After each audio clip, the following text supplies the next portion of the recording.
Let's answer the question of this student who does not want to identify herself from Distrito Federal. I got married in 2022 and we dated for 4 years.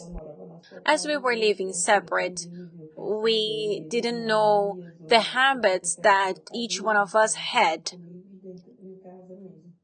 And then we got married, and then I had the surprise that he had a video game addiction, to the point that I would ask him to do something, he would say no, later, and I had to wait. I had to wait for him to come back from work, and as soon he would arrive, he would sit down on the sofa and just to rest, or he would go to the toilet and spend hours and hours playing his game. We would arrive even late at church because he can't stop playing, and he cannot accept that I tell him about the games. We had even an argument because this is a lack of commitment with me and even with his life with God. And I tell him, for you to go to your work, you don't delay, you go, but instead of the house, and let it be with any other thing, the addiction does not allow him to do anything. And for me, it's been unbearable because we don't have a marriage.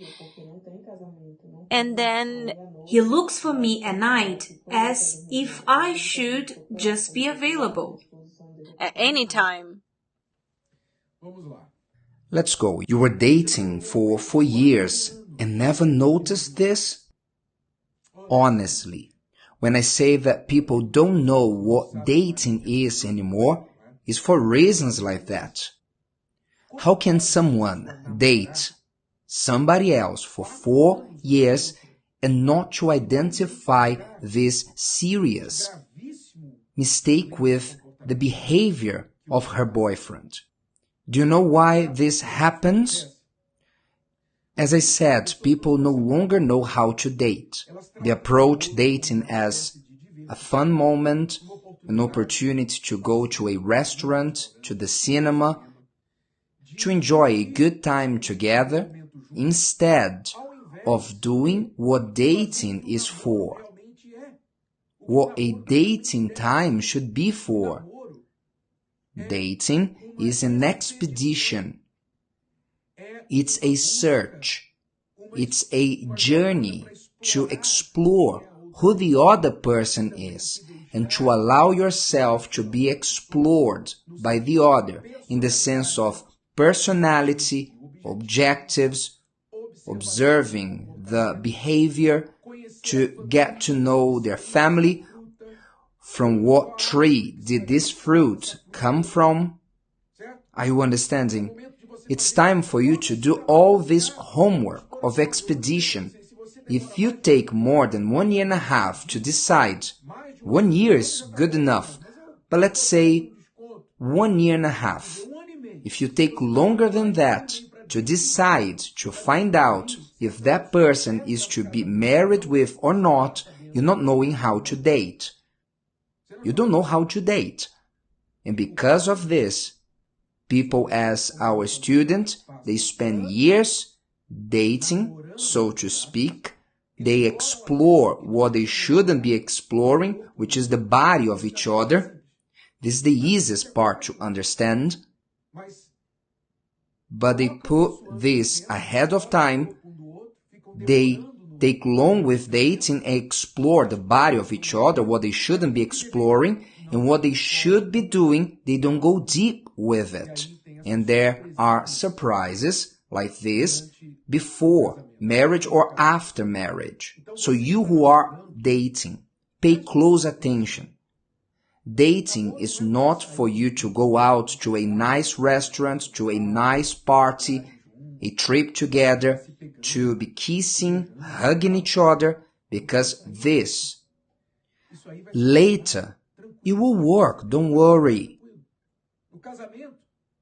After you got married, the body, the mouth, the sexual desires will be there. But what you will not know if will be there are the things you haven't learned during dating time. As our student, the husband learned that he is addicted to video game. So much so that he can arrive from work to put himself in the couch and for hours spend there. He does not want to take his wife to certain places, which is not even a favor, to take your wife to the supermarket, to the doctor. If the husband can, he should go. If he's playing video games, so he can.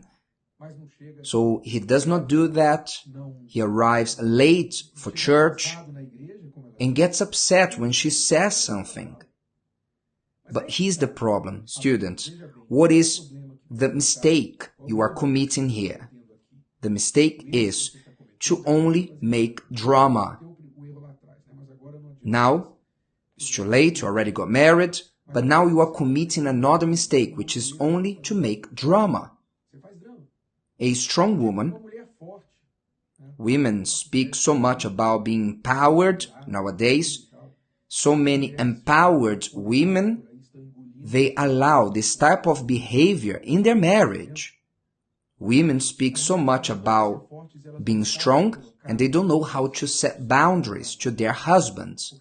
Because if you were a strong woman, if you knew how to be one, this wouldn't have happened more than twice. If it had happened once, you had told him, the second a yellow card, and the third there will be a red card to him.